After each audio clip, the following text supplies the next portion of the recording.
Nico is a war veteran who served in Afghanistan. He found himself in fierce battles with Taliban, fighting alongside American soldiers. Returning to Norway, he suffered badly from post-traumatic stress disorder. Desperate and having tried all the standard treatments without success, he prepares for a journey to the United States to an equine therapy program for veterans. I just broke down. I couldn't stand it. I couldn't do anything. I just went in fetal position and started crying. I didn't understand why I was crying, and I couldn't stop crying. And I cried for about 2 hours, and then I went into my personnel officer. She said, "Go home and sleep, and we have to talk to the chief tomorrow." And then it just hit me like, man, you're really screwed up.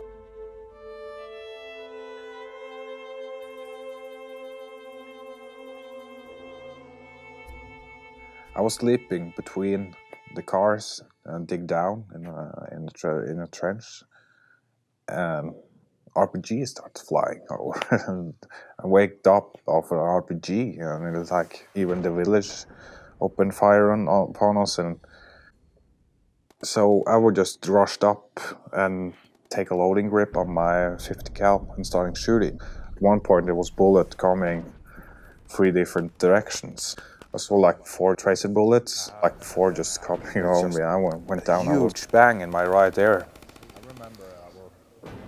And it was probably a bullet or something like that. I fell down the hatch into the car and like started hyperventilating, and like I felt like I was going to die.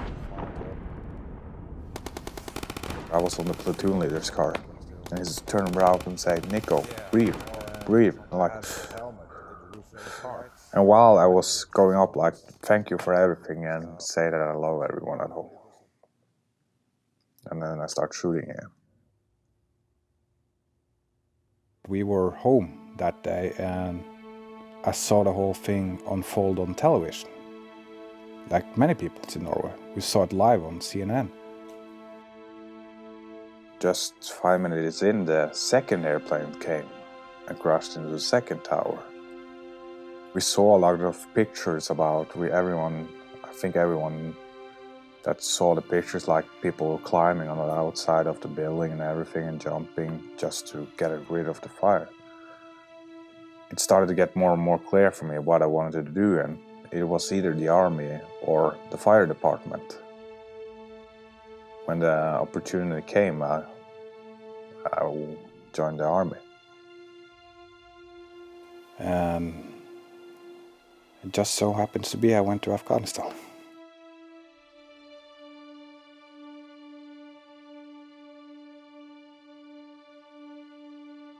I came home in December 2011.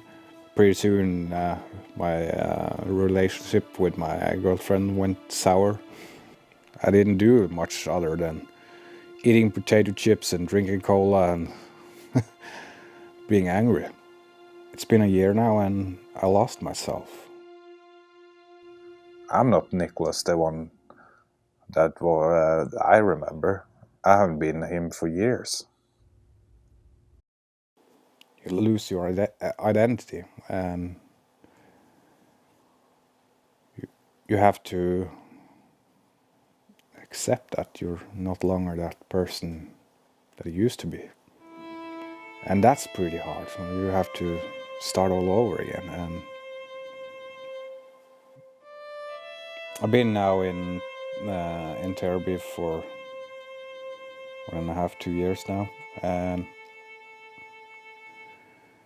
I don't feel it working sitting in a room with a shrink and just talking. I went into a pretty dark place and started to do things ready to hang myself, because I don't want to live like this anymore. I had this huge mood swings, so I was a horrible person being around. And it went like that through the whole year. I had 3 times that I was like, oh my God, I don't want to live like this anymore. So I wanted to end it. But the first time I called my mom. She said, okay, I can see that you're hurting, and I can see. And if you want to take your life, you have my permission. It's okay, but I'm going to try my best to stop you.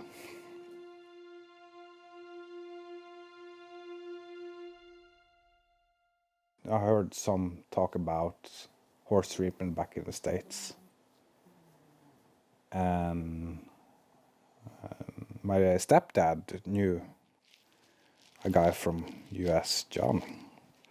And they introduced me to Saratoga warhorse. And after watching some videos and reading about them online and stuff like that, I said, okay, I want to try this.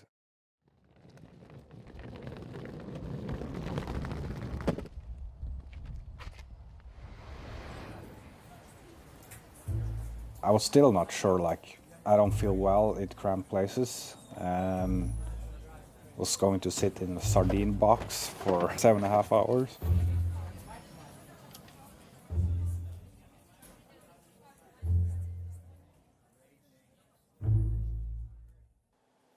And John picked us up at the airport, and that was the first time I got eyes on the skyline of New York.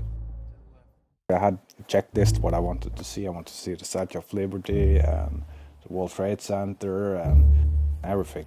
Garbage trucks and fire sirens and police sirens. People were shouting, and I'm like, oh my God. I couldn't control my anxiety anymore. I couldn't control my nerves. And so much people. I couldn't cope with all the stress.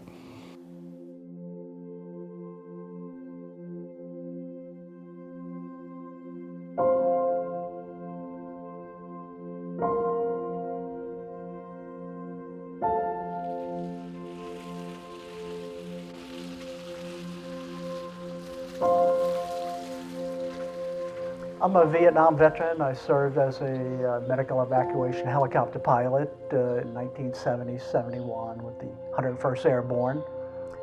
Well, I started Warhorse in response to reading about the record suicides 5 years in a row, and then recognizing that 50,000 of my peers from Vietnam had actually taken their own lives. And that, to me, was totally unacceptable. So as I was putting together this program, I then changed it over to focus only on veterans.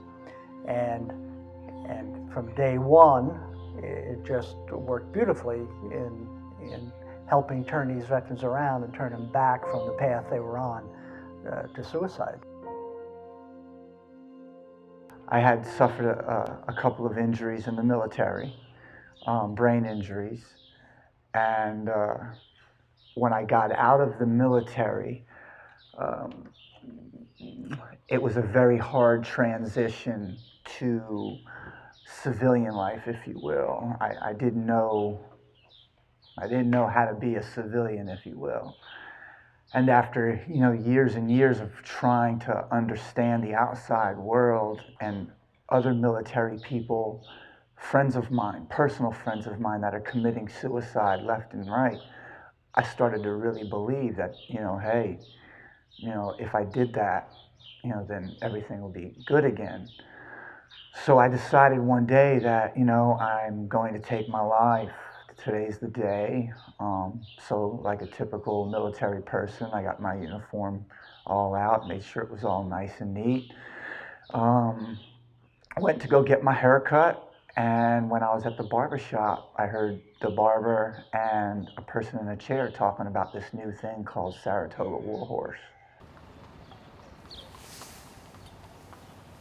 And we began in Saratoga because Saratoga is a mecca for the horse world, and our slogan here in Saratoga actually is health, history, and horses. So it lends itself perfectly to what I'm doing. I received tremendous support from the thoroughbred racing industry, from the owners and trainers. And when they arrive here each year in August, they engage us and offer to help in any way they can. I've had veterans from 24 years old to 84 years old. Their emotional circuit breakers have popped and they're left with only half their feelings. And they go into survival mode and they're stuck there. And their reaction is the same and they say the same thing. You know, can't sleep, can't relate, I'm in trouble, I'm going to give up.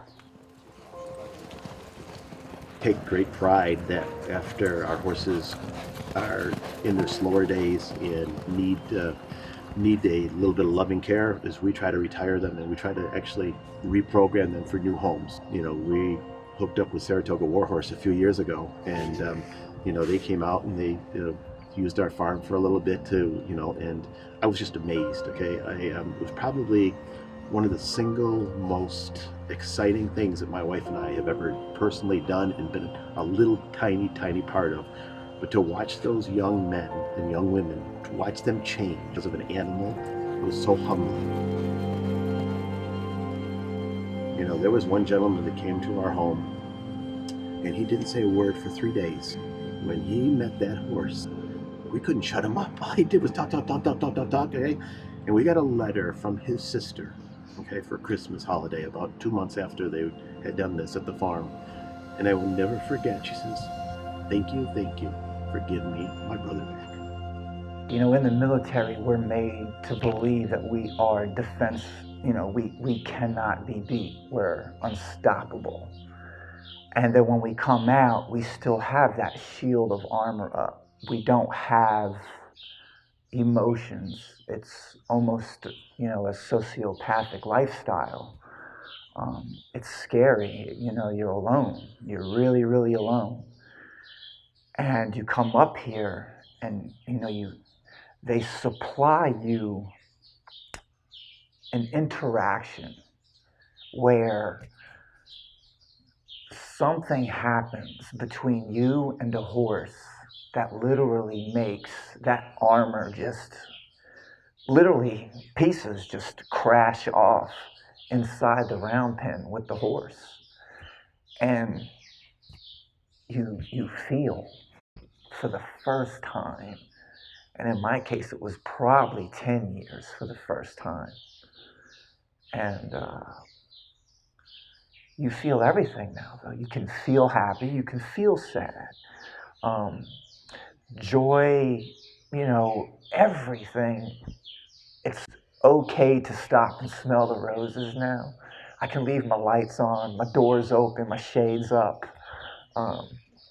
It's been a huge lifestyle change, but it all came with just, you know, Saratoga Warhorse and literally just the connection they supplied me with. So the premise is man by nature is a predator. Horses by nature are flight animals. Well, we can take that predator, that veteran, and teach them the language and the technique to communicate with the horse in the horse's language.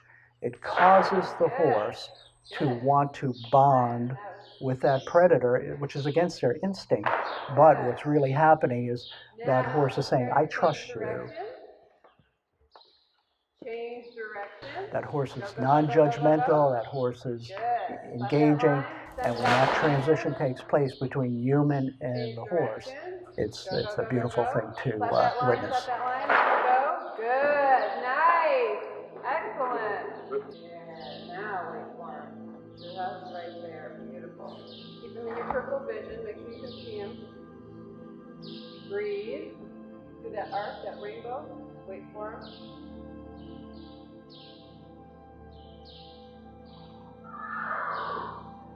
Now wait for him. Wait for him right there. There. Beautiful. There he is. Breathe. You're like so tense. He's not quite sure. Let him hear you breathe. There you go. Now offer your horseman's handshake. There you are.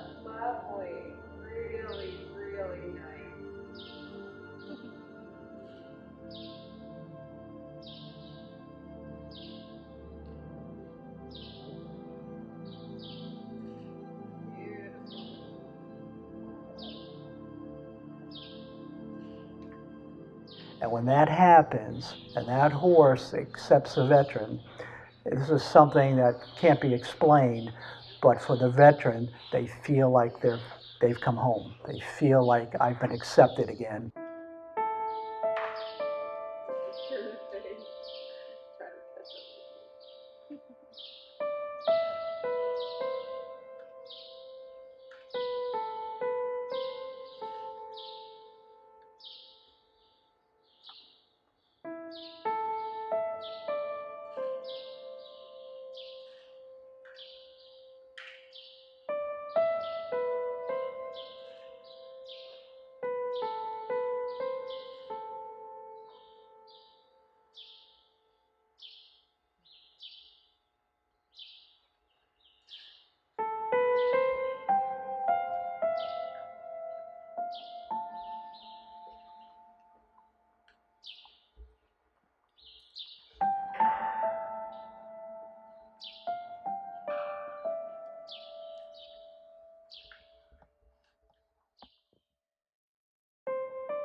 I've changed, and I know I've changed. I can feel it inside me as well.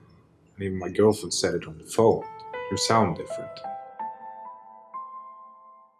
When a veteran who has been through our program and completed it successfully, that's what the other veterans want to know. Did it work for you? If it didn't work for you, don't waste my time. And fortunately, what they're telling their peers is, this is what worked for me. I don't think it's universal just for soldiers, but I think it would also be awesome. Whenever there's danger, there's always a group of people that run into that danger. There's policemen, there's firemen, there's regular people that run into danger. Anybody that does that, I think something like this would be, it's that awesome. So whether it's a veteran from Europe, a veteran from the United States, this would work really with anybody. And the reason for a citizen of Norway to come here, a veteran from Norway, is because it's the exact same circuit breakers that he's dealing with as an American veteran. And I thought it would be very interesting for them to come together in a healing environment as opposed to separated by an ocean.